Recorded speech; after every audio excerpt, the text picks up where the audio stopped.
I had to add the pins to I had to take count because we're almost out. Oh, that's good, I guess. I didn't know we were still selling them. Yeah, those and the stickers are just kind of on the store forever. Yeah, but that I'm makes like, sense. oh, I only have 13. I better make sure that we don't because we sold another 10. Yeah. People are wanted a hat and a pin. Make another order and just keep them around, or? I feel like I kind of want to. Yeah. They're at this point, I don't think a lot of more people are going to buy them. But Until our audience grows and there's all these new people. Thank you, Paul. I appreciate that. I don't know if we're going to cut this. I guess that'll be your decision because if you want a cold open, there is one. But this is anything but business. Is it business? It's all business, right? If there's a camera. It's business if there's a camera. We're charging money for it. Okay, this is business. I would say we're doing work right now. But when the other day you're like, hey, Joe, you just want me to come over and we can sit down and talk about stuff? I'm like, yeah. So mentally, my mind is not in a business place. I'm just in a hangout with Coral place. There's no such thing as work if you love your job, right? That's the phrase? Something like that? Yeah, and I kind of hate axioms. Yeah. By and large, but there's a bit of truth to that one. I guess a lot of them come from nuggets of truth. Yeah. But I guess just to say that everything is a 1 or a 0 is wrong. But I'm happy. I'm happy to be here. I'm happy to talk about some stuff. I'm happy to talk about some stuff for Patreon. It's been a while since we recorded something from here because, last week at Patreon-a-Palooza, we were all over the place. Yeah, we did a field package. It's more subtle. This feels easier. Yeah. In a sense. Yeah. But I guess a little less fun because we did get to go on an adventure for anyone who did get to witness us going to Golden Corral. Mm-hmm. I don't know if the edit really caught 100% of how upset we were. Yeah, it was a rough start to the day. Yeah, we had to live the rest of our day with that. I think we both had stuff to go do, and we're like, well, okay. I just feel like this. Smell Never like cheese. Again. That being said, I shit you not. My mom texted me. Heard Oxnard is getting a Golden Corral off Rose in about 2 months. So she's excited enough about the Golden Corral to be like, hey, Joey, guess what? I know that you're going to be really, really, really jazzed. Well, that's sweet. It is. And now my dad is texting me because he bought a phone case off some really weird third-party Chinese site that hasn't got to him yet. He's like, should I claim this on my credit card? I don't know. And I'm like, why didn't you just buy something off Amazon, Dad? He's like, because my phone is 6 years old and I don't want to buy a new one because it still works and it's really hard to find an OtterBox for a Samsung Galaxy Note 1. I'm like, Dad, they're making 7s now. My phone still works, son. Wow. Did your dad do weird stuff like that? Not like that. My dad's a big tech person. He likes new phones and new computers and all that stuff. He also works from home and uses just a lot of tech to get everything done that he needs to, so it makes sense. And he was a graphic designer, so he's... Yeah. My dad spends a lot of time he owns a laundromat. Yeah. And some other small businesses. And a lot of times he'll just sit at the laundromat during the day, for the fluff and fold service, on his computer, which he doesn't feel the need to upgrade or make faster. He's always like, man, I wish that my laptop would be faster. And the answer is buy a new laptop because you're just old and shitty. Yeah. But I guess it can even be an expense. You can expense that. Yeah, that's not a personal, yeah. But he's not going to. Yeah, he has a Samsung Galaxy Note 1, which I think is both super interesting and super crazy. Do you think, is he the sort of person where when it finally does die and he needs to buy a new one, is he going to buy a used or a refurbed Note 3? No. He's going to buy a brand new 7 or 8 or whatever. That's going to be so exciting. I can't imagine going from an iPhone 3 to an iPhone X. That would be genuinely life-changing, I think. Just to think of how much faster your phone operates. Yeah. And all the little things that you've been left behind on because you didn't get the updates for. Yeah. I guess one of the cool things about Android is that you still can do that. You can't really use an iPhone 2 anymore because of the way Apple updates, right? Yeah, you have to stop updating your iOS, and then you're going to start losing apps that don't. It's a whole thing. Yeah. Whereas everything that he needs to do still works. Yeah. It's just slower. Yeah. He doesn't even realize how much faster it's going to be. It's going to be really interesting. That's a really long roundabout way to be like, hey guys, welcome to episode 2 of Cold Brews and Hot News. I'm here with Coral and you. Welcome to my kitchen. I just signed a lease for another year. Coral, It's going to be out of a house in a couple I'm weeks and working on doesn't it. have a new one. I have a lead. You have a lead, and that's Yes. it? At Yeah. what point does the pressure of needing to have a new domicile get too intense? Because you're getting close to crunch time. Well, I'm in a weird situation where my landlord told me I have to be out by October 1st, and then, like, last month called us back and was like, so all the things we were going to do on October 2nd are going to take a few more months. So if you guys want to give me more money before that and stay there and keep running it, you can.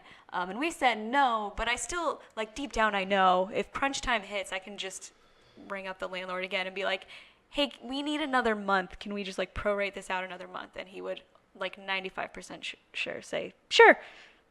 I bet you can even be like, hey, we need 2 weeks, and I only want to pay you this much. And he'd still probably take it. Yeah, we already are planning to actually prorate it out until, let me look at a calendar, October 7th.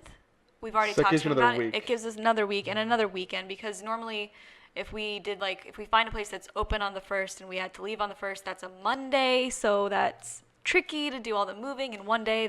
So it just gives us more time to deal with the moving stuff. Yeah, that actually makes a lot of sense. Are your roommates going to be out on the 1st, or are they also in this limbo situation with you? One of them already moved out, but he just paid through September, so that's fine. And then the other one roommate is also planning to kind of use that extra week, so we can split all that between us. So it's not bad. That's not bad. Is the one who moved out the one who always forgets all of his car keys, or the one Yes. who eats a lot of meat? No, the car key issue person. Oh, so you'll never be stuck at home again, Yes. and never see him again in your life. Hopefully not. He showed up.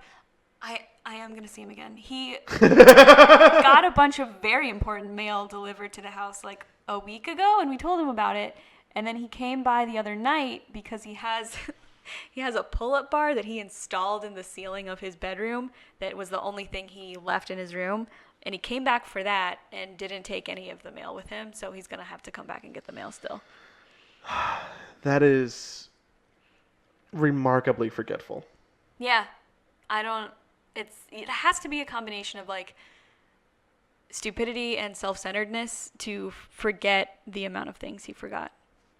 I couldn't even imagine being in that scenario. I would be like, what is a notepad? What is a calendar? But I have our problems aside. There's a lot of problems in the world. That's my least favorite transition I've ever made in my life. I'm like, how do we get out of this hole? I can say other things. Hey, you want to talk about news? Or, hey, what coffee did you bring today for us? Let's have some coffee for us. You know what they say, third time's a charm. Yeah. Let's have some coffee. What's on the docket for today? So I brought us some Blue Bottle cold brew.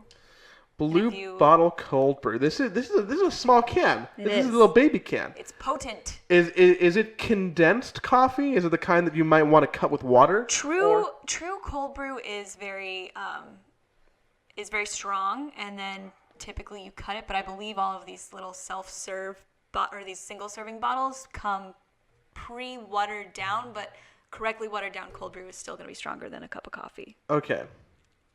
So I'm gonna go for it. I got some cups to drink out of instead of this can because I don't want to ruin my beautiful lips with this potentially dirty aluminum. You have Nick's IGN mug, Naturally. which for the record he stole from the office. And I have a cup that I stole from my favorite Chinese restaurant.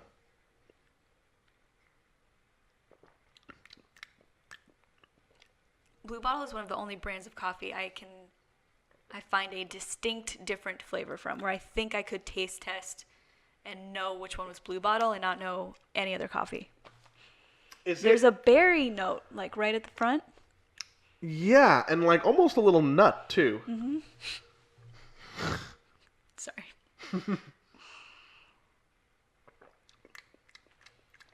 Yeah, like it's a little bit sweeter naturally, like just the coffee itself than I'm normally used to. Yeah. It's pleasantly not bitter at all. And I'm someone who likes bitter tastes. Oh, no. Yeah. Yeah, if you live in like LA or New York or probably maybe Chicago or something, like Blue Bottle is the bougie coffee, but Yeah. it is good coffee. Now that I'm thinking about this, Blue Bottle is so I was at the Westfield on Santa Monica Boulevard. Like if you're going Like Century City? Century City. I was at the Century City Westfield, and they're opening a Blue Bottle storefront there, Yeah. which I've never seen before.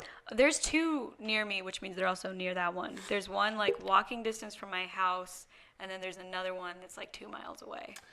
Man, someone can really dox you now. They don't know which one I'm talking about. They don't know which one I can walk to and which one is like 2 miles away. Yeah, that's true. But there's some triangulation going on. Yeah, I've never seen it before, and she was so excited. She's like, "This is my favorite coffee from Berkeley." It's like more expensive than I want it to be. Yeah, which it's is pricey. which is annoying, but it's so good. And I think I get it. I think I like this. Yeah. I had one right after I moved to LA and didn't really know the Blue Bottle situation. I had an embarrassing experience where I went to a Blue Bottle to essentially apply for a bunch of jobs, and I brought my laptop and got my coffee and set everything up, and then couldn't get online, like didn't see a network that was obvious, and went back up to the counter and asked for the Wi-Fi, and they're like, "Oh, we don't have Wi-Fi at Blue Bottle," because I guess they don't want to be a place where a bunch of people are on their computers. It's supposed to be a more like calming environment or something, so they don't have We don't Wi-Fi. have a Wi-Fi at Blue Bottle. What a... Yeah. She probably has to say that a lot. Yeah. And then I went back to my computer and was like, didn't want to immediately leave because that felt weird, so I just like Looked at it. did stuff on a notepad and then spilled all my coffee on the floor, and then I went home. So Oh no, this is like a that traumatic was day. years ago, and I still remember. So So, do they have a lot of people like just sitting? Like, do they have a big seating area? Do people sit there and talk? it's Is a it- nice seating area. It's a really pleasant space. All the ones I've been to, and yeah, like people will go there and read or just like sip coffee with a friend. I And guess that's it's an pretty interesting quiet strategy. and pleasant. Are they trying to cater to someone who might be like an older? I don't think it's older. I think it's usually a pretty young, or at least like 30-something crowd. Interesting. I'd be like, yeah. I mean, I guess if I wanted to go talk to someone around coffee, that makes sense because I don't need my computer. But I mean, there's a number of times I've just been like, oh, I'm gonna go to the Starbucks and do work for an hour because I'm Yeah. stranded somewhere. Yeah, I think they just kind of don't want to encourage people to just camp out there all day. Which Like just the happens at little Starbucks, right? People Oh, will be there yeah. like all day. Yeah.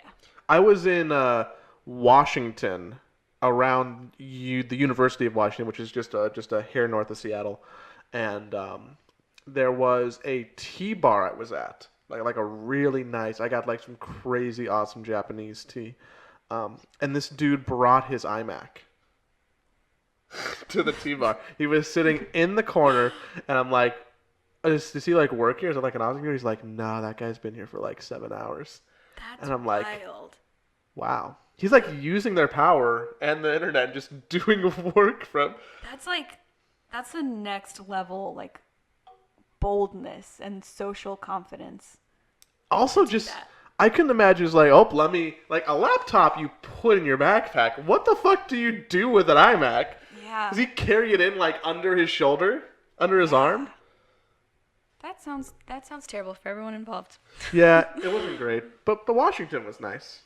I did a lot of traveling recently. I went to Washington. I went to Vancouver. I was in San yeah. Francisco.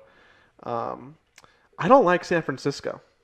I haven't been, so I can't formally. What don't you like about it? One day you'll be there and you'll have an opinion. I think I've landed on I don't like places where car travel isn't the norm. I'm not I'm pro public transportation. Yeah. Which is like an easy stance to hold. I'm not gonna make any waves there. Yeah. But I'm not a huge fan of hopping on and off like 100 buses. Okay. It feels subways and trains I'm really cool with. Okay. Love those. Buses, for whatever reason, I don't know if it's like a stigma thing or if it's like a cleanliness thing, which doesn't Yeah. make sense because trains are also dirty. Yeah. Or if it's I don't know. I just find myself not liking all the bus travel. I feel like it takes so long. Yeah.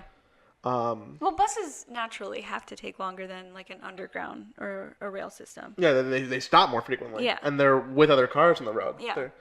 Um, but yeah, I'm not a huge fan of San Francisco. Every time I go, like I always have a good time because I'm seeing people and there's a lot of awesome food to eat. Yeah. But just navigating the city, um, like when I was in Manhattan, I'm like, oh, this is like super dense, but it's like manageable and it makes sense.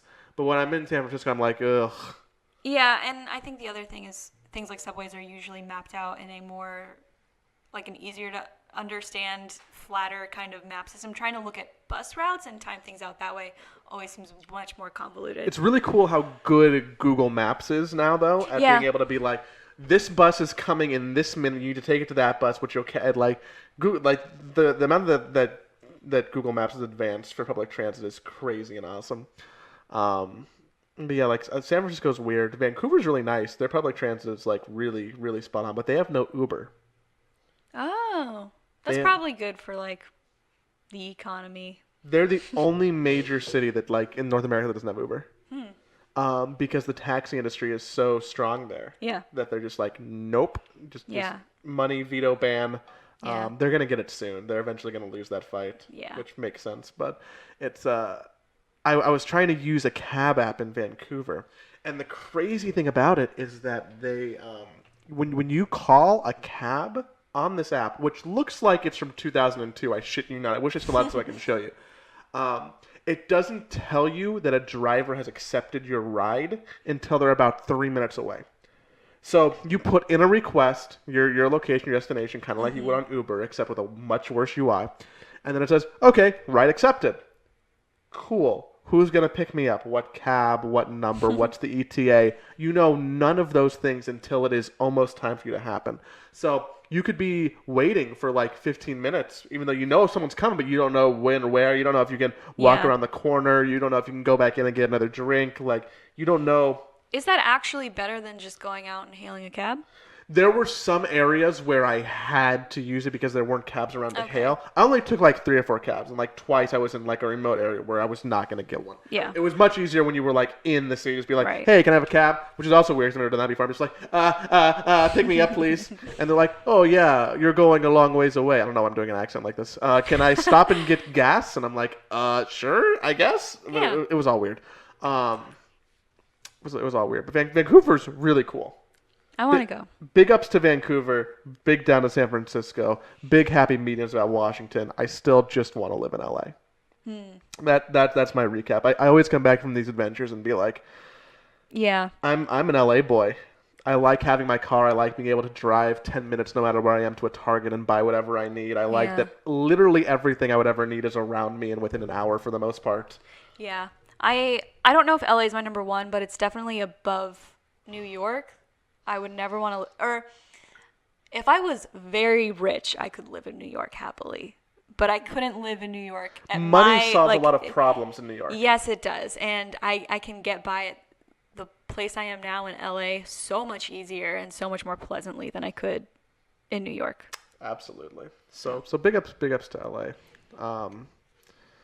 Now I am gonna be like in Denver next month.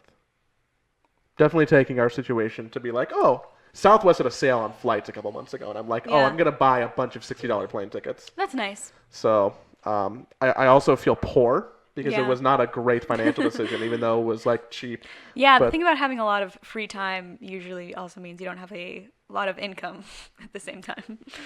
I mean, my income matches what it was like a year ago, for the most part. Yeah. So it's just more free time, but I feel more inclined to just spend money to do things that I want to do. It's like, oh, when are we going to be in the situation where we're young and have the time Yeah. to do this? Like, I don't know what life's going to be like in 10 years. I'm going to casually be able to be like, oh, hey, let's take 3 days and go to this place to see these people. Yeah. So just like, fuck it, let's do it now.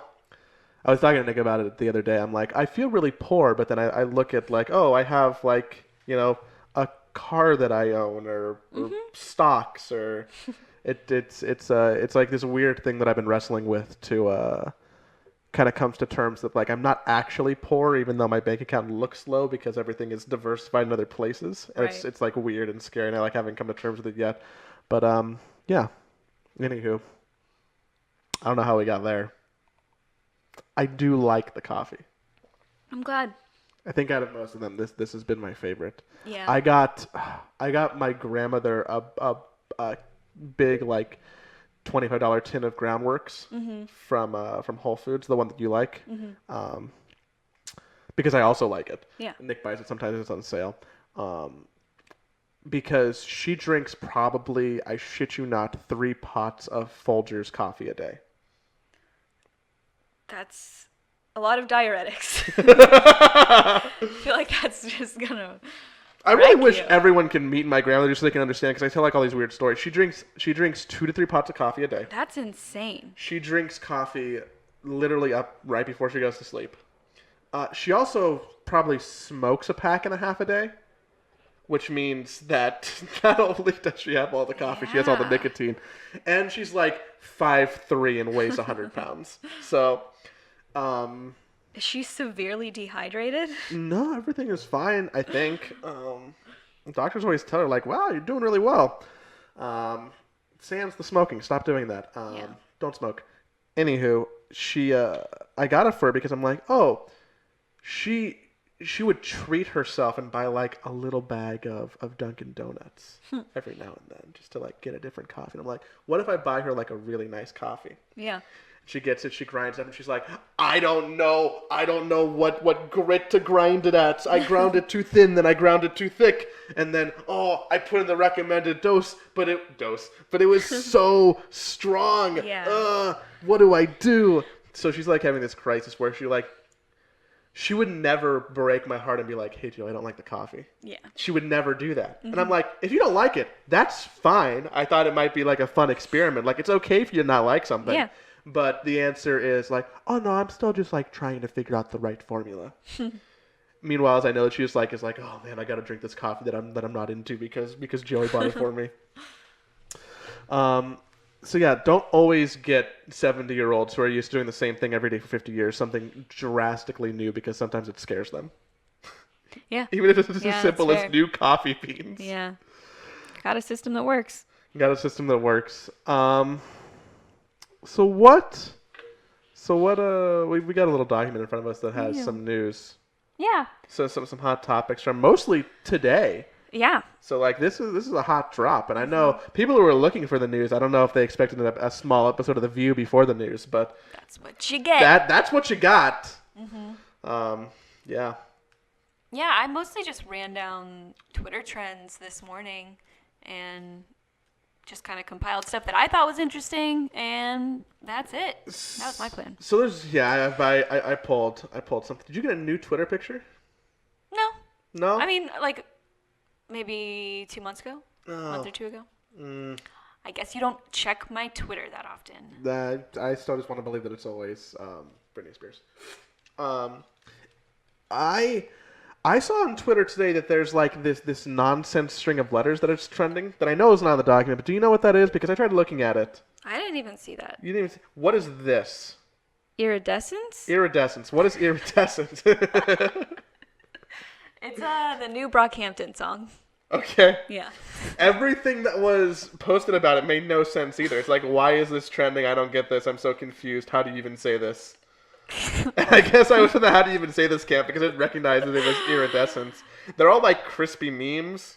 Yeah, it's the videos shot on thermal cameras, so everyone's posting like thermal cameras. But most people don't have an actual thermal camera, so it's just a fucked up color.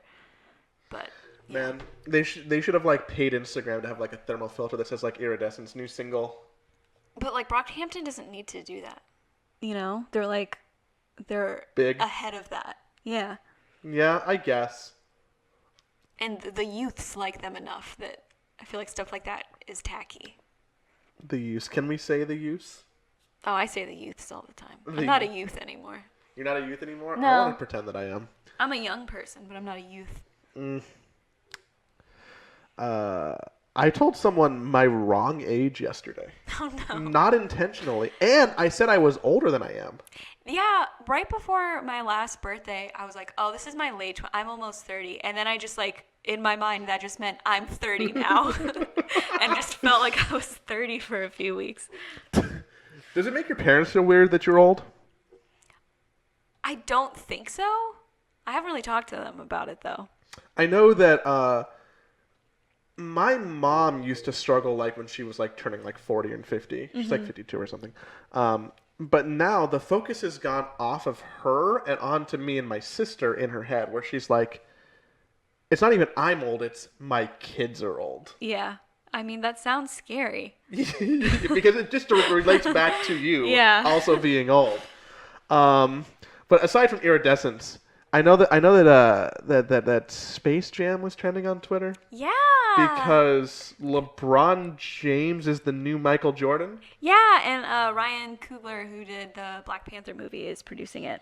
That's cool. So what do you think that means for Space Jam? Is this like the franchising of Space Jam, or do we just get like a new Space Jam every 20 years? I hope it's more the latter. I hope it's like, because this is going to be a whole new generation of basketball players in this movie, and I think that's a better way to do it. I'm sure there's going to be some like cameos of people who were in the original one, but this, I imagine, is going to be a new I wonder team. if it'll be like still like campy and stuff. Like, are they going to go for the same vibe? I hope so, and I hope it's still like I loved Space Jam when I was a kid, and I think the biggest thing that stood out to me was I really liked things that kind of broke the fourth wall, and Space Jam was really good at doing that. So I hope it keeps that up. Yeah, I that's probably the biggest franchise any of those Looney Tune characters have been in or around in the last, 10 years, right? Yeah. Just to be like, oh, hey, we're into a Space Jam movie. Let's make Bugs Bunny relevant again. Mm-hmm. But that's always, it's so fitting of what Looney Tunes always was, like when it was always Looney Tunes versus Disney cartoons. Looney Tunes is always the more like forward-thinking and inventive and weirder, and they're allowed to use animation to break physics and stuff like that, whereas Disney kind of never did that stuff. So I think Space Jam was such a good encapsulation of what Looney Tunes as animation was and could be. Yeah, I feel like I never really was a Looney Tunes or even like that much, of a Disney kid. So I almost look at the Looney Tunes cast of characters and feel like they're second-rate cartoon characters, which is so far from the truth. They're like groundbreaking trendsetters, yeah, and they mean so much to so many people. But I have like this skewed view of them, or like I look at like Six Flags Magic Mountain and be like, it's those well, budget parks, cartoon characters. Yeah, theme parks are definitely different. Disney definitely takes the cake for theme parks. That's true. LeBron James is such a no-brainer for doing this. I wonder how long he's kind of known about this, and I wonder if his decision to come to LA at all was at least even a modicum affected by this. That would be insane, I feel like. What if he's choosing his yeah, choosing your team and future because there's like a movie from the 90s you want to be involved in the sequel of.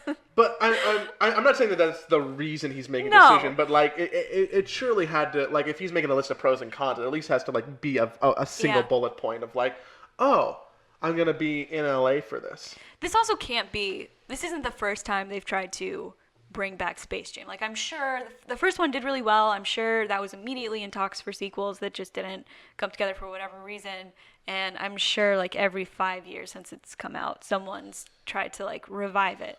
I know that I guess I don't know this for a fact, but I read a lot. Maybe it was like 10 years ago, and now that they were trying to get Kobe and Shaq to do it. Yeah. And they both, and like Shaq could only do it with Kobe, and Kobe was like, absolutely, I'm not doing that. I'm a basketball player, not an actor. Whatever. I know. So, but I wonder who else they've been like, because this is the natural progression. Like, if you're gonna get a basketball player who's not Michael Jordan, it's LeBron James or Kobe. Yeah. But that's cool. I'll watch it eventually. Yeah. I don't know if I'm gonna be super hard to be like, yeah, let's go to fucking theater and see it right now. But I'll add it to my list. I feel like I don't have a strong remembrance of Space Jam. I was a kid who watched and played basketball, so it was definitely part of my life. But I was never like, yeah, Space Jam. I loved it. I had it on VHS, and I think I had the soundtrack on cassette. Yeah. Yeah. Wow. Come on in, Jan. Yeah.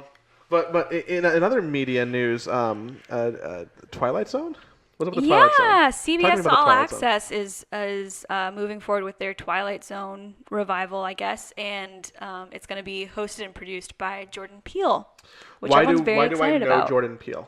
Jordan Peele was part of Key and Peele, the comedy sketch show, and then most recently and most relevant to Twilight Zone, he directed Get Out, the horror movie that came out I think last year, 2 years ago. Okay. That was very well received and socially relevant. It's my favorite Churches song.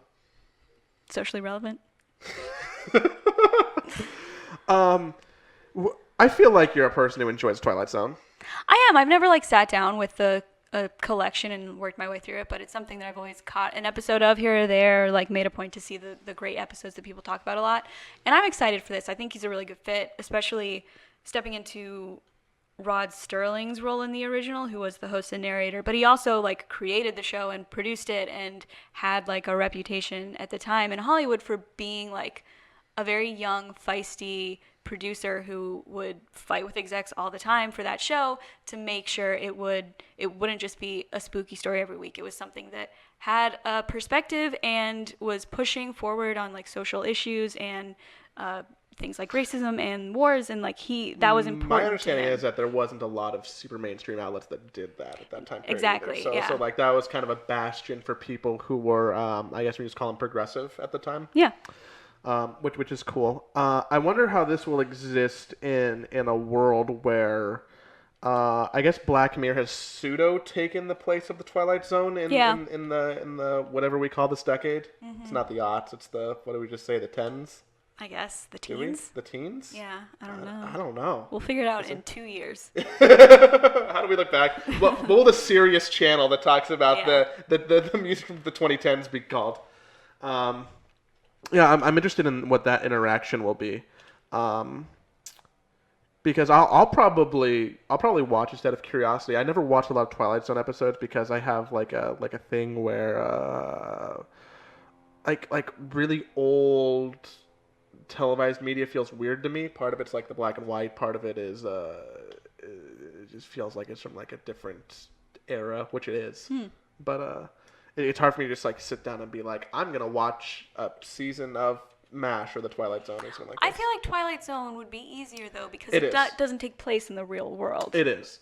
I've seen more episodes of Twilight Zone than anything else comparable, and I was forced to see a good amount of them because there was a period of time where I had a couple teachers in high school who were I had the same teacher for multiple years who always played Twilight Zone episodes when they were gone because they're hey, this is important. Just fuck whatever else we're gonna be doing today. Just watch this and write. Give me a page about why this connects to you or is socially relevant today, which was cool. I wish that more of my teachers were challenged us to look at media and critically analyze it for modern day issues. Yeah, I had a teacher who also would their go-to was Twilight Zone if we finished work early instead of putting on National Treasure for the 18th time that school year would put on Twilight Zone. Why is National Treasure such a school movie? I've seen that my fucking Spanish teacher. It's about American history, but it's fun. That's the closest I got. But I saw that movie at least a dozen times in high school. That's painful. I took a bus ride to DC for a field trip, and we watched it on the bus, and as soon as it was over, someone just started it over again immediately. How is there not some kind of uprising? How is everyone just so complacent? I don't know. That movie just quietly looped for 4 years in my life. I'm gonna go look at the computer real quick and just make sure everything's still okay because we don't have a preview, and I'm paranoid that we're doing something that I am perceiving at the current time as good, and I don't want it to be gone forever. Good. I'd rather take 30 seconds and edit this out than start over. So paranoid at its finest. We have lost multiple things, so. Yeah, but you know what? Every time we lost something, it was because Nick was doing it. I'm just gonna say that. I'm not gonna say that, but I'm just gonna say that. He's not gonna watch this. There's no way he's gonna watch it. I haven't watched the latest Coral Score. I've been making it a point to watch them because I appreciate the work you're putting into them, and I feel Thank you deserve. I posted it in the middle of the night, so. 4 a.m. You're I hate this. I don't know if the camera will ever pick that up, but there's like a bunch of scratches from these chairs on my wall because the paint that they've used for this place is the cheapest and worst paint ever. Yeah, that's apartment paint. That's apartment paint. I painted underneath my counter. It looks nice. And I bought like premium paint, and now there's no footprints on it, or I can clean it. Yeah. Like, this is just such a lost cause, and I wish that I had a little bit more control over this apartment, so that I could just paint the walls the colors I want to. I guess I could, but I'd have to paint them back. Yeah, that's annoying. Which isn't worth it. They gave me, they're like, hey, if you do something that we like, we'll just keep it. But if I really wanted to paint, I would probably like do like a really light gray and like a mint accent wall. I think if you did that, you would be able to keep the gray and just have to repaint the accent wall. And if you're painting it a mint, you can cover that in one coat. The dangerous thing is doing like a red accent wall, where then you're gonna have to go over it with primer and stuff. It's weird. We've officially been here a year, like as of last week, which was weird to think about because so much has happened. In a year between like work and cyber garbage and just living with Nick for a year. It's been a time. It's crazy. It's almost. It seems like I'm understanding more and more when the older people in my life would be like, "Oh man, time just going by so fast now."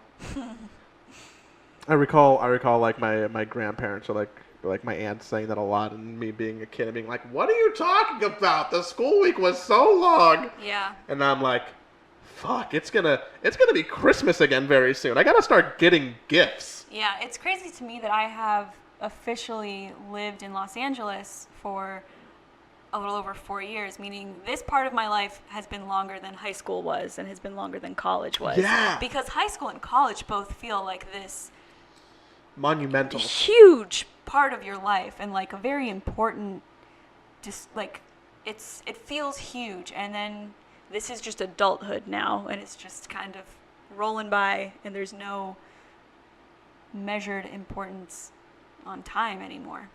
No, it's just do whatever you need to. Yeah. Yeah, I've been out of college now for a little while too, and it feels weird. It just feels weird. Other TV stuff that I saw on Twitter was I saw Veronica Mars trending, which is something that I would just assume that you like, and I don't know if that's putting you in a box. A lot of people assume I've liked it, and I probably would like it if I had ever watched it. It's just one of those things it's never been a convenient thing. I just remember a camera. Yeah, she's like a teen investigative reporter, I think. That's not a thing that exists, right? Well, it starts like within high school. Like I think a big series arc is her trying to figure out who assaulted her at a party or something. So that's like a thing that kind of spurs her on, and then she's just like solving mysteries. I've literally seen one episode, and it was many years ago, so this could be very wrong. Let's see. VRONICAMARSPLOT. Veronica Mars plot. Let's see. Veronica Mars is an American teen noir mystery drama television series created by screenwriter Rob Thomas. Probably different Rob Thomas. Man, Veronica was so smooth. What the fuck? I just want to see like a plot. Season 1 revolves around Veronica Mars, a high school student and private investigator in Southern California, seaside town of Neptune. Not real. Daughter of a well-respected sheriff. Biggest problem was getting dumped by her boyfriend. Someone got murdered. Her best friend got murdered. Yeah. Veronica's life falls apart, and she tries to solve it. There you go. What year was this? 2004. Yeah. Interesting. It's like so 14 years removed from the pilot, we're saying, hey, we're getting Veronica's Mars back, and we have the same cast? At least Kristen Bell, yeah. And it's going to be an 8-episode season. It's going to be on Hulu, and they're going to put all the old seasons in the movie on Hulu as well to kind of lead up to it. So are you going to watch it? I think I will. I started it when it was on Hulu or Netflix or whatever, and I watched one episode, and the next day it left the streaming service that it was on. So that's the only reason I haven't watched it. So it'll be back next summer. So I'll probably finally get into it. It sounds like it'll be my thing. Its genre is drama, mystery, neo-noir, comedy drama, and teen drama. Yep, that's me. That's interesting. I think it's cool that Hulu is investing in that. I'm sure that Kristen Bell's probably getting a pretty payday. You know that she's voicing a character in the new Kingdom Hearts game. The Kingdom Hearts games have the most insane voice cast. I don't know if you've ever looked at it. Yeah, I don't know. They must spend so much money. Yeah. Maybe that's where like some of the Disney budget goes to. It's like, hey, let's just hire all these people. Let's hire Mandy Moore and David Boreanaz for this weird RPG game. And they're probably like, what the fuck is this? Yeah. Right? Yeah. I guess I've never really watched much stuff with Kristen Bell in it sans The Good Place. Yeah. Which is coming back soon and people are still hyped about it. Mm-hmm. I wonder how long that'll be good for.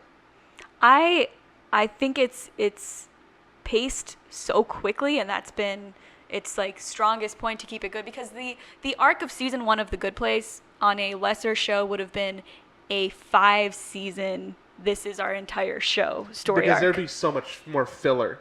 Oh yeah, and like instead of having, we're just in town, haha, look at this funny thing that happened. Yeah, and there's like 3 or 4 major plot twists in the first season that I think could have been a season finale each one if it was a slower paced show. And then even after that, season 2, what ended up being episode 1 of season 2 was what I expected the entire season to be. So once that first episode was over, it's like, I have no idea what the rest of this season's going to be. I wonder if that's going to be kind of like a cornerstone in TV production or script writing, if more people try to adopt this more snappy mentality. I hope so. I mean, I think it's good for a lot of reasons, and I really don't watch, nighttime network shows. So it's definitely like a huge outlier in my viewing habits. Are you not a Michael Schur fan? Like, are those not your... What are those? Office, Parks and Rec, Brooklyn Nine-Nine. No, not at all. Oh, okay. I have a problem with a lot of comedies because I think they're not funny. Okay. You make a comedy show. Isn't that absurd? You and Alex are both. It's very confusing to me that you don't consume any of the content relevant to what you work in. Isn't that crazy? It's probably not good. I don't think so. I mean, we can also say that on a whole, in like the Twitch sphere, that a lot of us don't watch a lot of the Twitch content, and we generalize that as bad, and sometimes we make moves to change that, but other times we're just like, why would we watch Ninja stream? Yeah. But I don't like a lot of, maybe it's like network comedy because it's too clean for my tastes, or maybe it's because the comedy that I was growing up around that like my parents watched was a lot of sitcoms, and I found it infuriating and not funny, and like a big disconnect. So I've never made a strong effort to look at other instances of comedy. Most of the comedy that I watch is animated. Oh, okay. Most of the comedy I watch is animated. I'm a huge pusher of Animals, which is an HBO show. Yeah, I can't stand that show. Being low-key one of the funniest things that people aren't watching. Yeah. Yeah, I didn't like it. Why don't you like it? I don't like... It's just mean, a lot of it, and like... Some of it is pretty mean, I don't like humor that feels like it is leaning on being shocking. I don't mind things that are shocking or gross or offensive, but when it feels like that is a core mechanic of the humor, it's just a turnoff for me. I think there's a lot of there's a lot of that which I think I've glazed over, and I enjoy some of the more clever animal puns. Yeah. Maybe I just like animal puns. I also really like BoJack. Maybe I really like animal puns. Yeah. But yeah, I don't consume much comedy, which I think is weird. If you gave me a list of like comedies that I watched this year, I would say like Animals and Barry are the two that I found the funniest. And Barry's pretty dark. It's not exactly like a straight comedy show. Like you can't compare Barry and like Parks and Rec or something, or like Always Sunny. It's not the same thing. Yeah. So maybe I should just watch more comedy. Maybe I should just only make dramas. Hey, do you want to start a drama series, Coral? Be a noir detective? Yeah. I'm really feeling something from this coffee. I feel a pretty solid buzz because I haven't consumed any food and it's 2:30 in the afternoon. Oh yeah. Why you should have done that. I should have done that. I wanted to make some chicken breast, and I realized there wasn't going to be time to properly do it before you got here. And I just be like, oh, hey, Coral, can we hold on a minute while I cook my lean chicken meal? Mm-hmm. I'm trying to lose weight again. I lost like almost 20 pounds, and I put it almost all back on. Congratulations, and I'm sorry. Yeah. I feel bad about it. Really bad about it. I guess, we were talking so much about just TV in general, and another show that I didn't watch that won a bunch of fans but was critically acclaimed was Marvelous Miss Maisel. Yeah, Maisel. Maisel. Mm-hmm. Mavel. Navel. Navel. How did you watch the Emmys? I know that you were. I missed the Emmys and I didn't bother to go back and watch them. I just kind of got like an overview of the winners. I always just read the overview of the winners because I find actually watching it insufferable. Sans, I did watch Henley Winkler's acceptance speech because people thought it was good and funny. Yeah. Did anything of note stand out to you, or did anything like that? Anything that I'm you felt a amazed that connection Game of Thrones is still winning shit. And I was really pleased to see how much Miss Maisel walked away with. That made me very happy. I need to add it to my list. It won so many awards that I can't deny or like put on the back burner. Like, well, I now that I see it. know your comedic taste, it's not a thing I would recommend, really. No animal puns and no really dark humor. Yeah. Shucks. I need to compile a list of other things I thought were funny. I feel like there's not a lot of competition in the drama series category right now, which is weird because, like, first off, Stranger Things should not be there. What do you? It's not a comedy. It's also not good enough to be on you this just think list. it's not okay? Yeah. Yeah, especially the most recent season. Yeah, like Handmaid's Tale, cool, The Crown, Americans, I think this some people. list, look, if you gave me this list and told me what year is it, I'd be like, I don't know, 2016.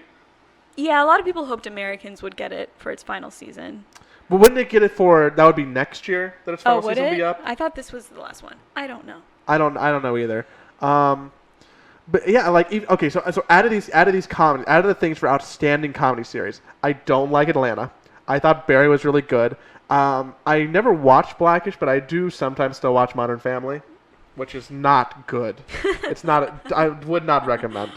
I watched Curb Your Enthusiasm because I really like Larry David, and I don't like Seinfeld.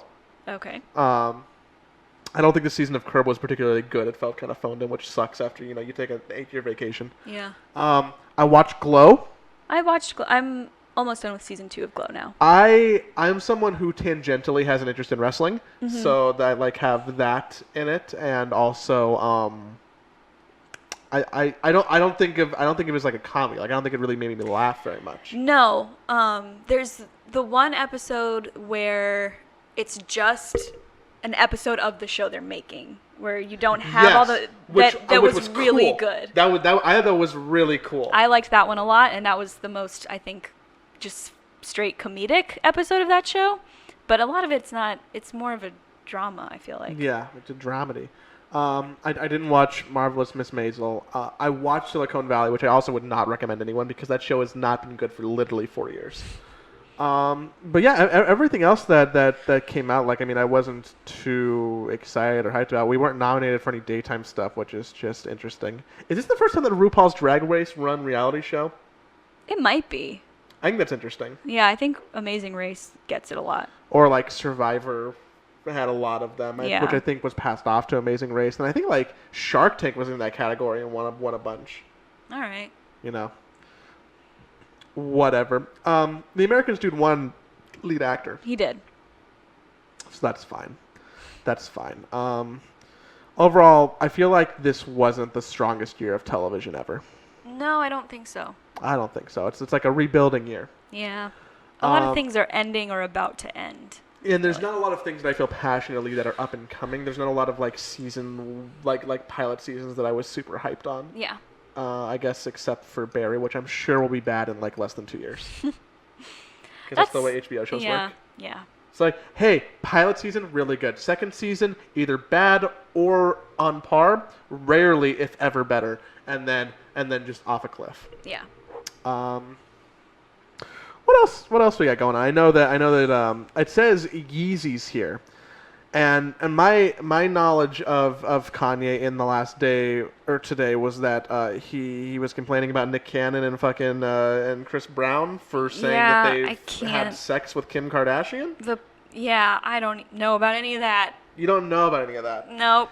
Because This you're is about Kiki, shoes. do you love Yep. me? Apparently, like that's Kim Kardashian or something. That's the working theory, and everyone's like, Kanye's like, oh, you know, it's like, I didn't know Kanye had a giant scar on his front lip. Me neither. That Instagram video that he posted. Yeah? Look, it's that link right there. Oh. I have it. I have it right there. Oh. Look at because like this is the weirdest angle for him to shoot something in. This is a video that he posted. Yeah. Does he have a scar? Look at his top lip. I think that's just his lip. I don't think so. I've watched a lot of Kanye interviews. Kanye West upper 2018 upper lip. I don't know.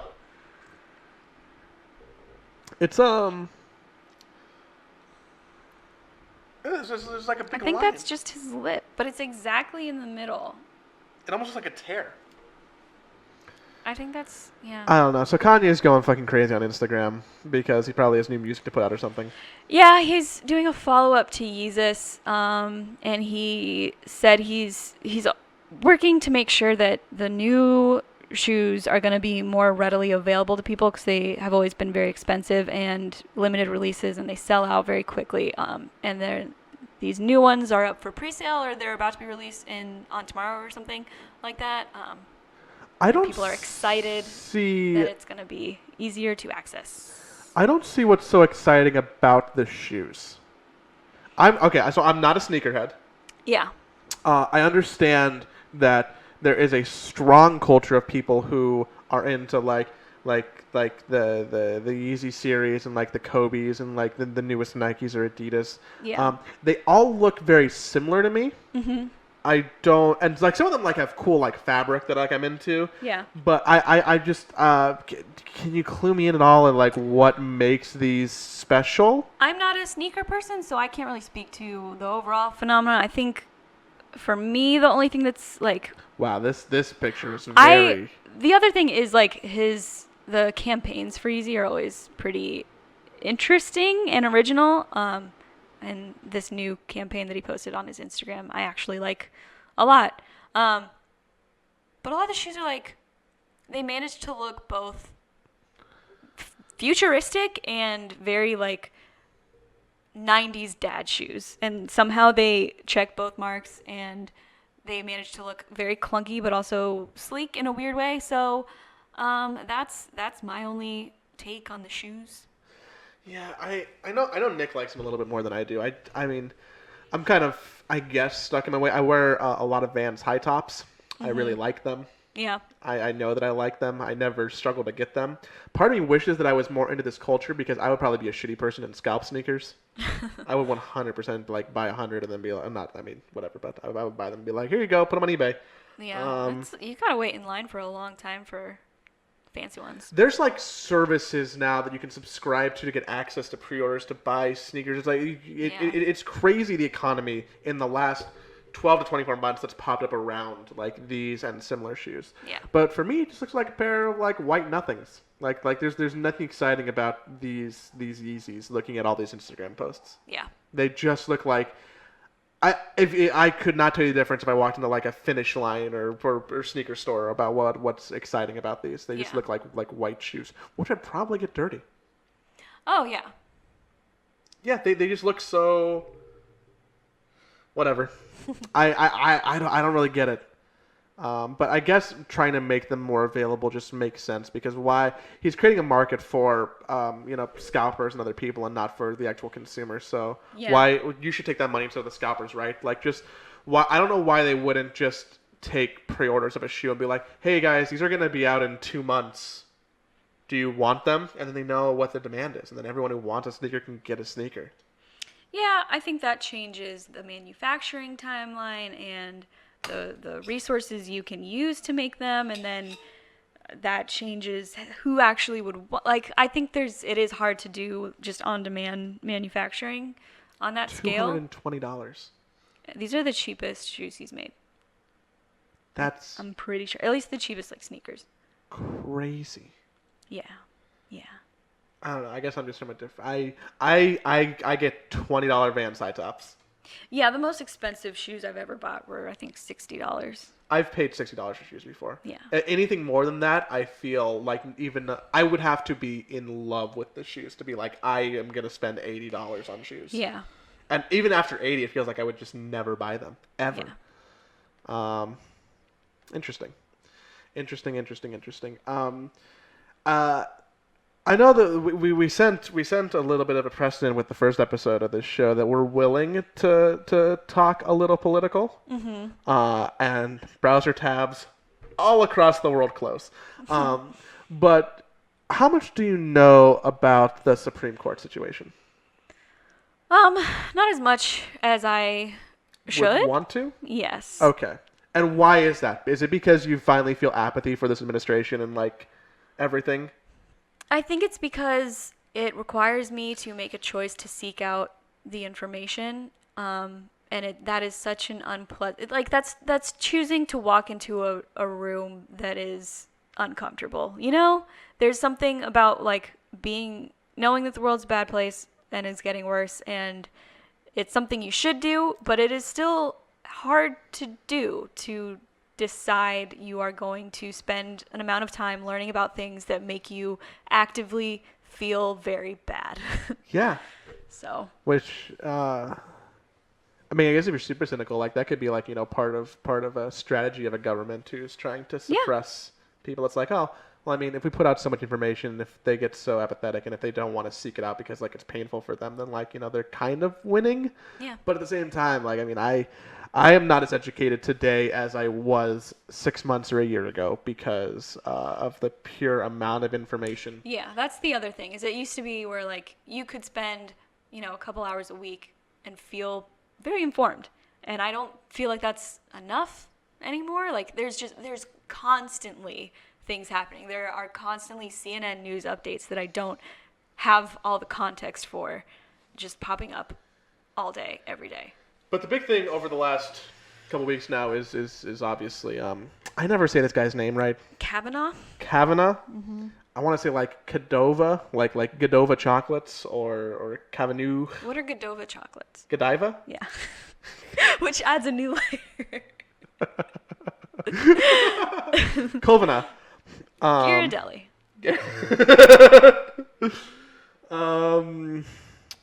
Kovana is Trump's Supreme Court pick to fill the empty seat. Yes.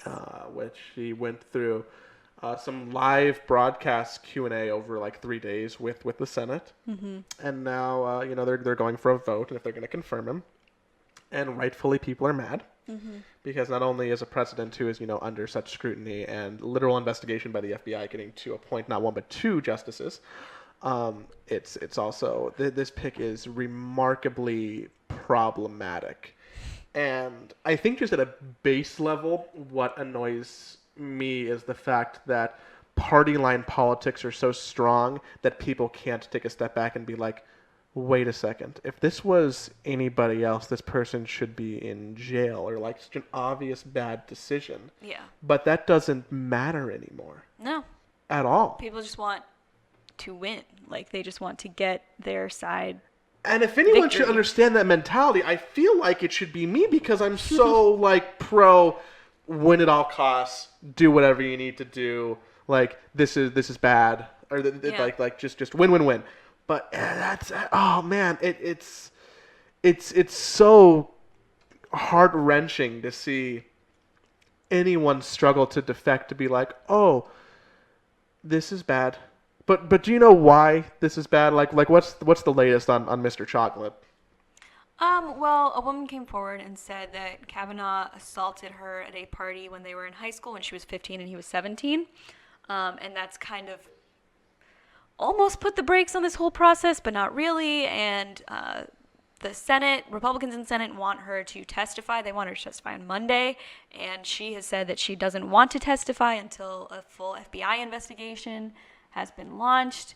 And Democrats are pushing back on that deadline of a Monday testimony, and it's just messy and gross. And this woman has had to move and kind of put her family into hiding because she's gotten so many death threats over the last couple days or week or however long it's been. Who is sending? I mean, I know this is like such a frivolous question, but who is sending a woman death threats for accusing someone of sexual assault from 40 years ago, 50 years ago? Because they presume she is lying because she hates our amazing president and is trying to fuck up a good man's path to American greatness. I guess I'll always struggle to understand that there's still people in this world, in this country, who are that. Yeah. Even with everything that's happened in the last 2 years, I still in my head deny that those people exist. Because maybe I don't want to believe that they exist. Maybe I just think, oh, it's so silly. No one can actually have those views, right? And I just write it off as like not a real thing or a joke. But the reality is that they do exist and they have no perspective. Mm-hmm. And it blows my mind. And there's nothing we can do about it. Yeah. And there's that updated this afternoon actually where she said that she is open to testifying sometime next week, just not on Monday. So, but wait a minute, I got a really important insurance meeting on Monday. Can't do that. Is she a hero for putting herself in this firing line to try and stop something that most people are considering bad? Because it feels like a very selfless act to be like, I'm gonna eat a lot of shit. Yeah. To try and put the brakes on something. I think it's a combination of, I don't know this woman's specific mindset, but to me it would seem like a combination of knowing that you have important information that could interrupt a process that shouldn't be happening to begin with. It's almost like the person at the wedding who's like, yes. Do you have any reason to object? I do. And at the same time, I feel like there's probably just all the consequences aside, there's probably just an inner rage and like a need to do this for her own peace of mind. So I don't know. I mean, it's not, I'm always confused by the argument that a woman would make accusations like this up for attention or for fame or for money because like this woman's had a fucking horrible time so far. This isn't like, she's not going to come out the other end of this with like a better life, almost certainly. I think part of the problem is that the mere fact that people have done that seems to disqualify everyone else's legitimate claims in a lot of people's minds. Like I personally know people who are like, oh, she's probably just lying because other people do. She just wants attention, and a person's mindset like that, it's because it does happen, even if it happens. There's statistics on it. Like I think like I don't even want to speak them because I remember reading them and being told them, but I forget what they are. But it's something like like 1 in every 50, 1 in every 20. It's something. Yeah, and is a false accusation. So they exist, but that doesn't delegitimize the other 19. And like it happens with other crimes. Like I feel like it so often gets framed like this is the only thing where anyone could or would ever lie about it, but it's the rates where false accusations of rape or assault happen is pretty comparable to rates of false accusations of other crimes. Yeah. It's just some people lie about things because of specific situations in their life, and they do that. That's a thing that happens across the board. I mean, I'm really interested in how this is going to keep on unfolding. I think like most people think that even the mere fact that it is still in question of whether or not he's fit for the position is absurd, right? Yeah, and there was a woman recently who, like a conservative columnist who published an article, where was it?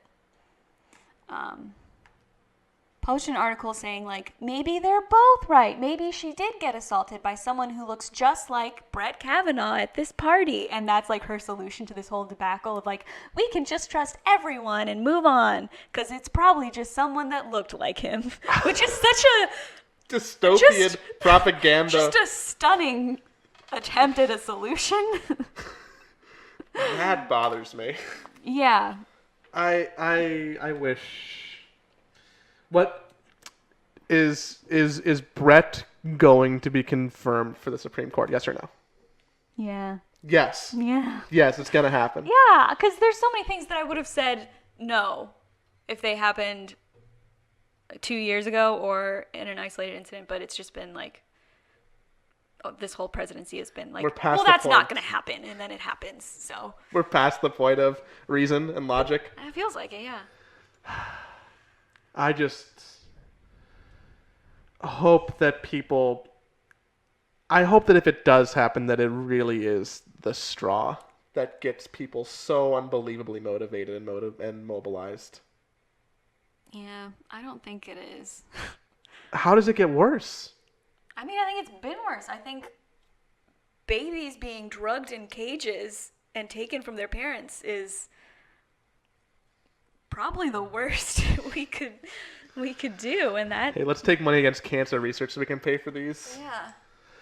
Yeah. It's painful. It's hard to think about. I just hope that people start caring more, I guess. Yeah. Or march in the streets. Yeah. Like, God, I'd be so happy if we just had like a crazy, not revolt, but just really unanimous public display of wrongdoing. Yeah. Maybe one day. It's hard. Probably not. Probably not. I don't even know how we turn around that conversation. You know what? I do know how we turn around this conversation. Have you heard that Avril Lavigne released a new song? No. I have missed that. You've missed that? Yeah. I don't know how you've missed that. I want to go ahead and play it for you. Her last one was rough. I haven't listened to it. So this is I saved my virgin listen so we can do it together. Okay.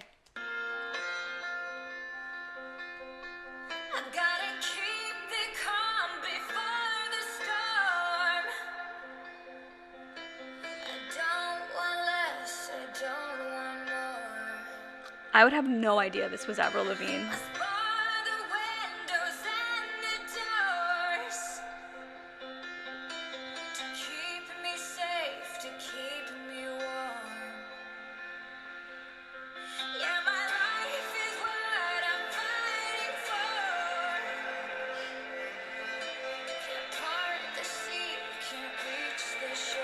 Is it like 2008?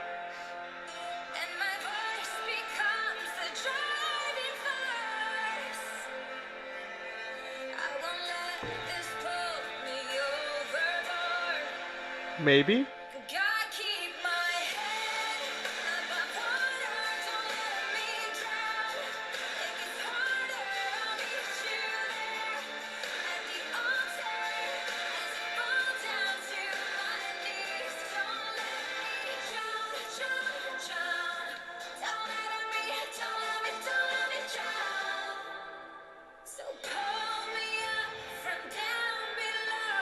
A lot of water motifs. Yeah.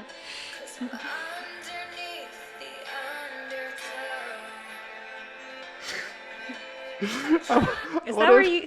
I want to imagine. She's like, what is every word related to the ocean? Okay, let's put them all in a song. Yeah, I guess if you just played this without the context of it's Avril Lavigne, I don't know that I would know that it's Avril Lavigne. Yeah, by the end I'd recognize her like weird vocal inflection, but this doesn't sound like any version of Avril Lavigne I've heard before, and there's been a lot of versions of Avril Lavigne. Does she need help? Isn't she? She's still married, right? Yeah. Avril and Chad? Avril Chad Kroger. Avril Lavigne reunited. Wait, what? Oh. Nickelback's Chad Kroger on his close relationship with ex Avril Lavigne. Oh, I thought they were still married. Wait a second. Hold on. Avril Lavigne wiki. Oh my God. Avril Lavigne wiki. There we go. Should show marriage, right?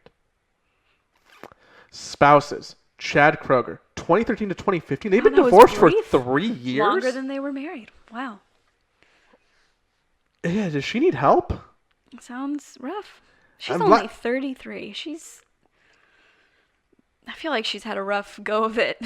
Man, I remember, oh man, the last time someone put out a song like this, I feel like it was Demi Lovato being like, I'm not sober, and she was in the hospital. Yeah. And like, so I feel like the natural progression is Avril Lavigne is going to be like drowned in a swimming pool or something. Maybe this is a message about the weird doppelganger conspiracy about her. I don't know that exists. Oh, yeah. A lot of people think she died a long time ago, and they found someone that looks like her. There is a huge internet conspiracy all about it. I hate the internet. Yeah. This is worse than the whole Brett Godoy thing. So I guess my thoughts is that this isn't good. No, but do you remember the last song she put out? I was going to ask, what year was the last time she put out a single? Because I researched this. I feel like it was like 3 years ago. 3 years ago? Yeah. That's remarkably accurate because it was 2015. Good. It's been 3 years since we got a new Avril Lavigne song. But do you know what year we got the last album in? Was that single not on an album? album? It wasn't on an album. She hasn't released an album since 2013. Wow. So it's been 5 years since she had an album, Yeah. which is when she was still married to Chad. Yeah. But when is the last time Avril Lavigne had a song in like the Billboard Top 20? That must have been like close to 10 years ago. Yeah, it was 2007. Wow. It's Poor been 11 girl. years. Poor girl. She was 22 the last time she Was had. that like Girlfriend? I think so, yeah. I think so. Are you impressed with how accurate my Avril Lavigne information is? I hope you're impressed with how accurate your Avril Lavigne knowledge is. Oh God, I can't remember how that song goes. Hey, you. I remember like your Girlfriend, but now there was I know.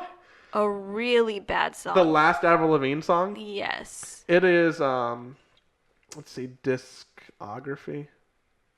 If I can look up her discography, I can just pull up. There's a whole section on her Wikipedia about her tattoos and her French citizenship. Avril Lavigne discography. Her last single was called "Fly" or "Give You What You Like." Which one are you looking for? I don't.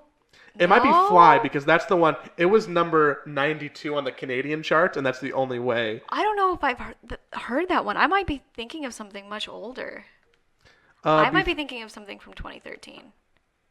Yeah, I'm thinking of Hello Kitty. Oh no, that's 2014. Yeah. And that didn't go anywhere. Oh, it's a mess. It's a mess? Now I'm curious. This is "Fly." I have "Fly" right here. Okay. This is the same song. She didn't make a new song in the last 3 years. She just slightly changed the fucking piano. Yeah. Get through this ad. Oh, do you ever spill things? I do. That's I'm why a dad. I own Bounty. Oh, my daughter's so happy because the counter's clean and wife will be happy too.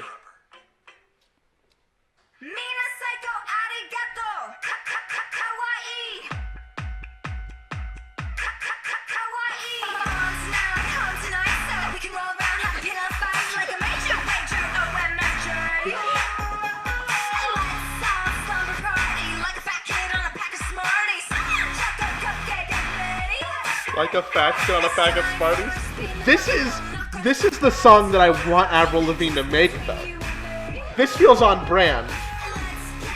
It's unlistenable.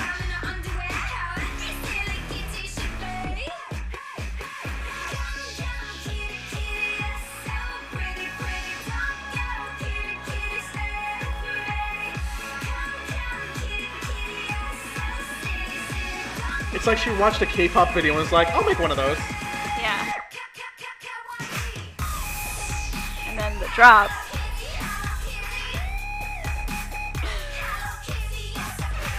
I have a playlist of really bad music that I like to play sometimes, and I am 100% adding it to this list. That is, wow, I don't know how that missed my radar, but that is incredibly bad. 160 million views. Yeah. And how did she go from this to this new thing? It sounds like Sad Kesha. Yeah. It sounds like Sad Kesha. I guess we got a couple more stories and we can probably wrap this out. This just really makes me think that we could, if we really wanted to, do a podcast. Yeah. I think it would need more of a thematic direction than just what's up. Let's test the coffee. Yeah. Let's test the coffee / what's relevant in the news today. Man, talk about the most underproduced podcast in the world. Hey, you want to do a two dudes talking podcast, but one of them's a girl? Yeah. There we go. Yeah. Two things I got for you, both revolving around the tech sphere. So we'll see how interested you can get in them. Amazon, that I feel like that's more insulting than it should be. You appreciate technology, you're just not in the video game sphere, which are two different I'm worlds. really not in either sphere. I feel like you can appreciate a new gadget though. Sure, I'm just never gonna buy one. That's true. You're a little more conservative there. Amazon had an event announcing 14 new products. That sounds like a lot. It does sound like a lot. There are 14 new products, 14 new things, and I just kind of want to get your take on some of them because a lot of them revolves around Alexa. How do you feel about Alexa? First off, all of those AI assistant software kind of things seem so very unnecessary to me, especially when like weighed against the implication of having something in your home that listens to you all the time. Like there's so much creepiness that goes with that like being able to just say what temperature is it outside and get an answer without having to pick up my phone. Like that doesn't seem worth it at all. I'm okay with the robots taking over. All right. So it doesn't bother me that Google is definitely listening to this conversation right now before the Patreon people are. They announced the new Echo Dot, which makes sense because they were losing some sales for like the Google alternative. Yeah. It's like louder and has Bluetooth connectivity. So like I guess if you're an Echo Dot person, that's cool. They look a little sleeker. How do you feel about this design that looks like a urinal cake?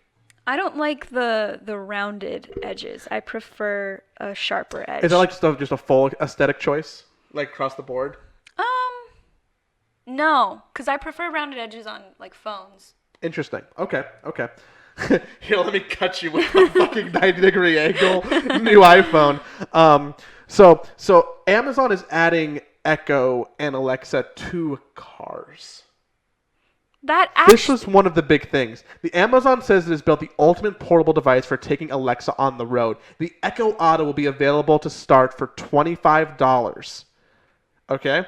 It connects to Alexa through your phone and plays over your car's speakers. It features 8 microphones the company says can make out your voice over road noise and music.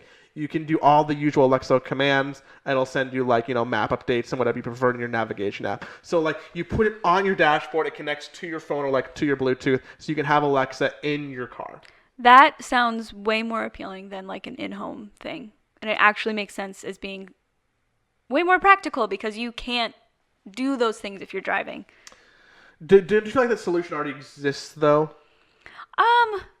If you have a phone that's capable of it, I guess. I mean, I have a 2010 car and an iPhone, and it's not helpful. I can't do that stuff. I mean, it was to the point where I had Apple Music instead of Spotify for a long time, if only because when I was driving, I could ask Siri to play a song or play an artist or an album, and it would just listen and put it on, and you can't do that with Spotify. I have to use my phone if I want to change what I'm listening to while I'm driving, and that kind of stuff is annoying. So something that like just fixes all of that. Yeah, sounds really nice. That is nice. I guess I would never use it just because like my Google ecosystem is so ingrained that I do a lot of in the car. Okay, so I don't text in the car anymore, but I do voice to text in the car. Yeah. Thoughts? Still bad, but Still better? Still bad, but probably better. I mean, I feel like a lot of people have found a compromise that makes them feel accessible while driving, but not like they're going to kill someone.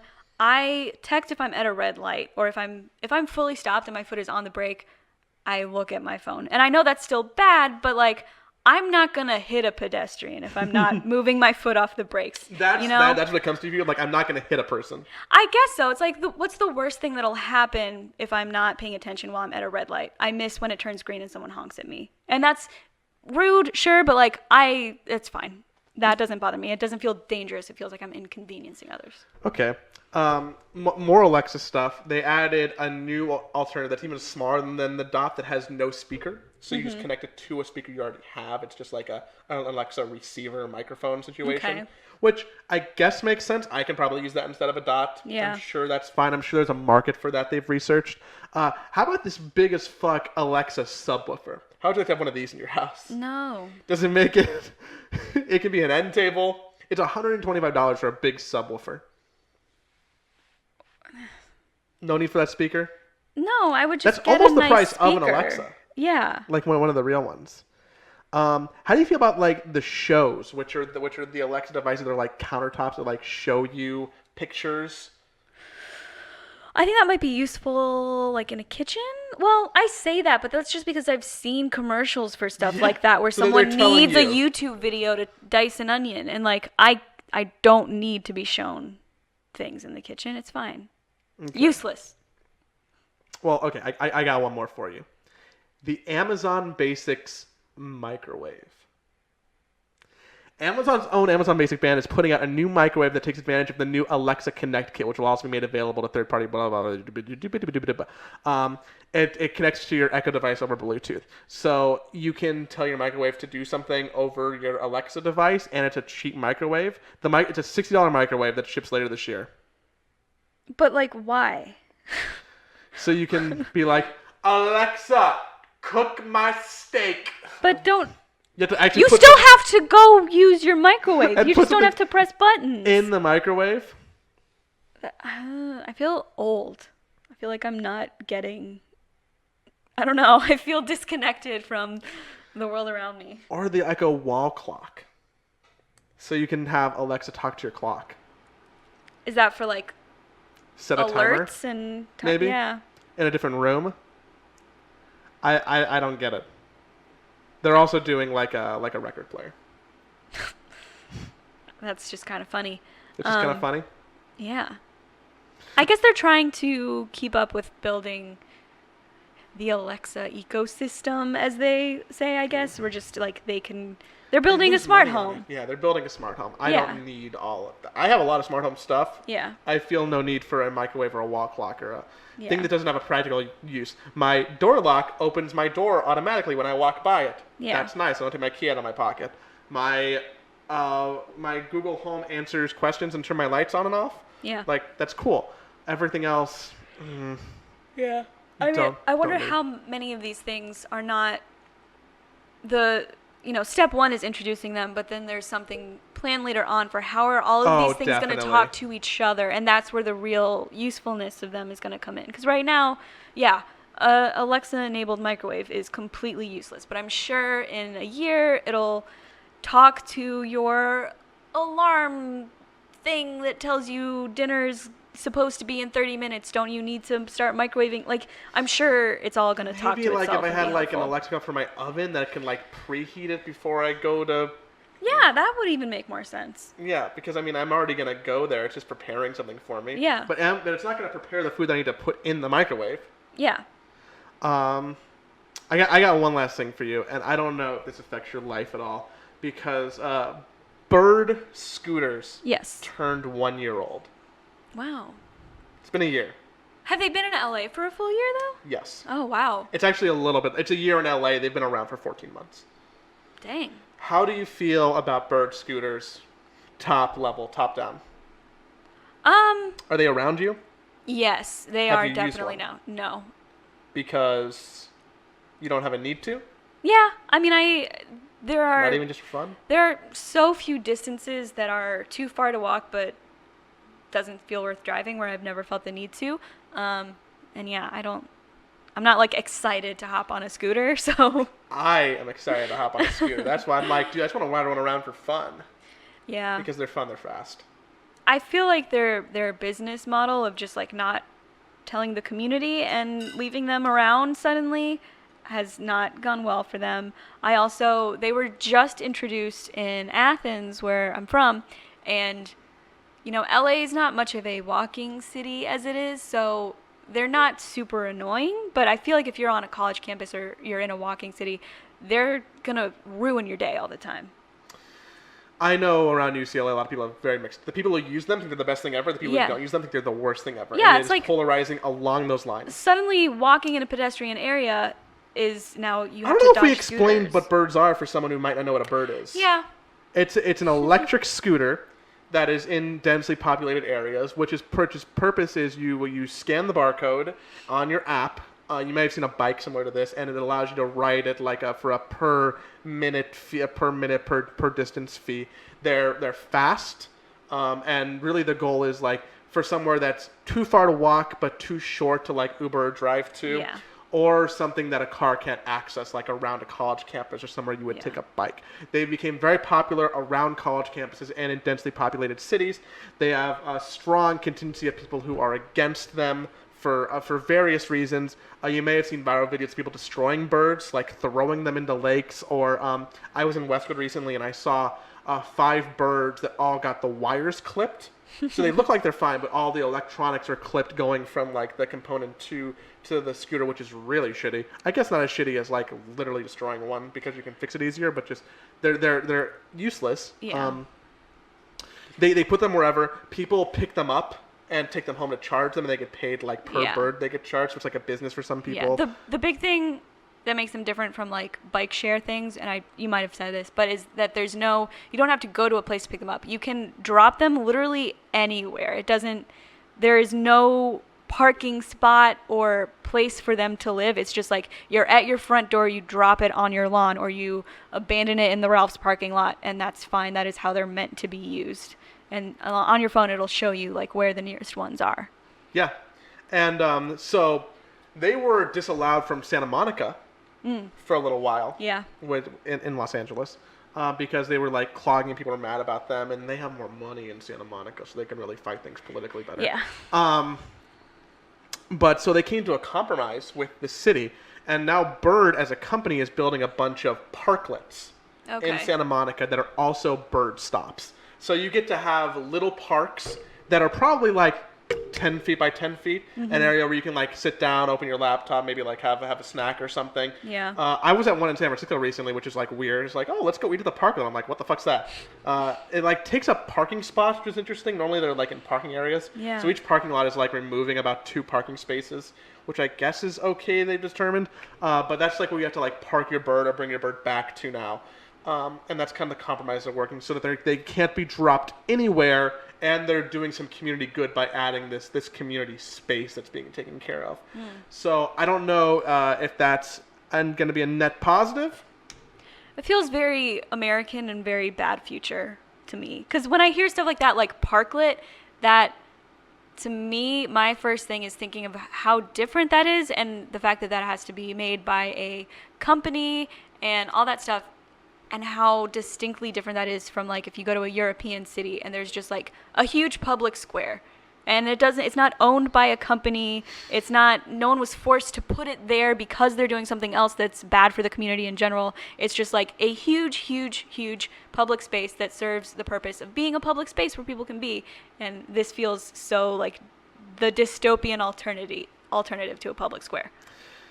Yeah, it is. I think you're kind of right on the nose about that. That's what it is. I think that it's interesting that that's like what is becoming of companies. They're like, okay, you can do this thing that's disrupting our city, but you have to do something good in return. Yeah. It's like a weird eye for an eye scenario. It's like do something bad, but do something good to counteract it. It's like I'm carbon neutral because I pay a carbon tax or something. Yeah, Doesn't matter how much I pollute. And that's such a like fixing the symptom while reinforcing a Bad structure behavior. that is causing the problems. You know, it's like allowing there to be all these companies that have free reign to do stuff like this. That is the problem, and you're not going to fix that by saying every time you do this, you have to counterbalance it with a tiny little thing like that. That's just a symptom that's not going to be long-term effective. That's someone knocking on my door. It's just a package, I hope. So you're not going to invest in the scooter business anytime soon? Probably not. I think that they're here to stay. They probably are. I think that it's actually, I think that it's a smart idea with less than great execution, but that's what happens when you disrupt spaces. Yeah. I'm more interested in like what's getting disrupted next. We should be disrupting things. God, We're disrupting the word. Twitch. What are you talking about, man? Yeah, it's one of those millennial words, right? It's like, It's not even a millennial word. It's like a Silicon Valley startup bro word. dude, what are we gonna disrupt? But it's so cyclical because you have things like Uber that disrupt taxis or public transit. And then Uber has slowly compromised itself where like, well, now we do ride shares where like you can hop in with other people. And now we do ones where like we'll tell you a spot that you have to walk to and then you'll get in it with a bunch of other people. And it's like you just took something to be an alternative to a bus for people who aren't poor enough where they need a bus. And then you're turning it into a bus for the it's just use a bus. Just use the bus. Nah. Have you done one of those Ubers where you have to walk to a corner? No. It's stressful. Yeah. We It's not already fully have a baked. thing for that. Is it a But bus? yes. Maybe I'm just not a bus person. I don't want to ride the bus. I want to get in the car. But then you're creating like instead of everyone using the bus, a public service for those needs, it becomes a thing where people in one income bracket do it this other way that creates private profit for a company, and only lower income people have access to the bus system, and then the bus system starts failing and it becomes worse, and then you have it's just creating a wider gap between the quality of life of poor people and not poor people. So I should ride the bus to keep the equality gap smaller. It's not a personal problem. You can't fix, it's a whole systemic issue. Personal choices won't fix capitalism. Is that a good note to end this on? I like the motif when we keep doing these that you always have a nugget of anti-capitalism. Yeah. I don't know what to do with that fact. It's fine. I'm glad you came over. I'm glad that we did another one of these. I'm glad. Hopefully that you like this. Let us. God, I was gonna say, let us know in the comments below, which is like my least favorite thing because I feel like such a fucking YouTube show.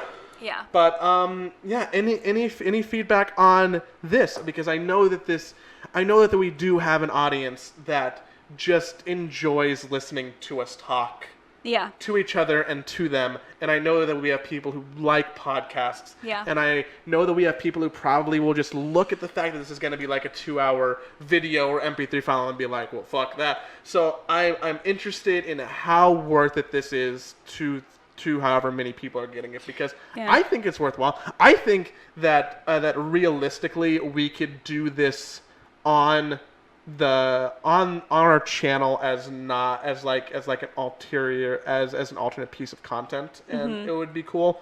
I don't know what we're really doing there to disrupt the space, because I mean, like, currently our show is antithetical to Twitch in a way, but if we just did something like this live, it would be more in line with other content, because we're just doing a podcast. But yeah, I would love just some more holistic feedback on, hey, maybe we should try and do this live and see what happens. Maybe it's a way to bring in some of the audience who liked, a front page or a content, who can't watch the show at 7 p.m. Pacific. Yeah. Maybe it's something for those people, or maybe it's not. Maybe it's just a thing for Patreon. I mean, I'm saying all these things without even talking to you about your feelings about this, which is probably wrong and rude. But no, I'm curious if you guys like, as far as Patreon content goes, if short form, more like edited, polished content is what you want, because it's not live and we have the option to do things that is more kind of YouTube style, if that's good, versus stuff like this that's more long form, and like, I'm not going to edit this that tightly because I just don't have time to edit it, 2.5 hours, 2 hours of things that need, like the Avril Lavigne video. Maybe I'll have some pop-ups of what we're talking about, but I'm not going to be like cutting out ums and uhs and stuff. So. Oh, no. And because it's not like a highly produced thing. But no, but like, what is that? What do they want more of? Yeah. Because at the end of the day, like, we make this stuff because we like it, but also because you like it. So if there is things that you would rather us focus on instead of taking a big shotgun fart blast into the Patreon world, like we can hone in on things that you find more enjoyable for GTV, and we'd be happy to do that because I mean it makes our lives easier and it makes you happier. So let us know. I'm interested in how many people are even at the end of this. Yeah. If you have watched this whole thing, I would love for you to, even if you're not giving feedback, just like note in the comments that you watched the whole thing. It would be valuable for us to find out how many people just sat through all of it. Yeah. And maybe we'll try experimenting. Maybe we should just do the next one live on the channel and see what happens. Yeah. Maybe we take like a Tuesday or Thursday morning. Mm-hmm. And do that and see. Yeah. I feel like this can function as a morning thing. Yeah, we would just need to kind of be able to switch a little bit. To have like a laptop feed. Oh yeah, like have a but laptop. That would be feed. easy. Yeah, like a third laptop. Maybe we'll have like a better space to do this in where we can test it out. Yeah. Maybe. Anywho, with that, we've rambled on entirely too long. I'm sorry. It felt good and natural. I don't feel like we were stretching for the sake of making stuff. I feel like we just had a conversation. Yeah. So that's good. Thank you again, as always, for being on Patreon and supporting us. I know that you get hammered over the head and you know this, but like it is really where the lion's share of our income comes from that allows us to do stuff like this, that allows us to pay me and Coral to keep this being our jobs sometimes, most of the time, and make stuff and explore new avenues. So I can never stop saying thank you. We are indebted to your wallets, literally. I'm gonna go ahead and finish my coffee now. I feel more of a buzz off this coffee than I have off any coffee in a very long time. It's like a clean buzz though, where you don't feel the like shakes, or is it just all the same feeling? It's all in my brain. Okay. I feel like I can keep talking and like I have a good energy. Like next time I need to like perform, I'm gonna get myself a fucking bottle of Blue Bottle coffee cold brew. There you go. Would recommend. Good coffee, good news, good Coral. Good Coral. It's like you're a dog. I gotta get up and turn the broadcast off. So see y'all next time.